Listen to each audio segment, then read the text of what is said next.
তো hey guys, good evening. তো সবাইকে নতুন দিনের নতুন ভিডিওতে স্বাগত জানাই। তো আজকে উল্টো রথ মানে কি সেটা সবাইকে বলার দরকার নেই, সবাই যেহেতু জানে।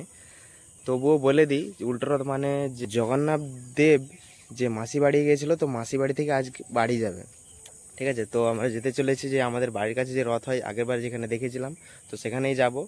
তো দেখতে থাকো কি হয়।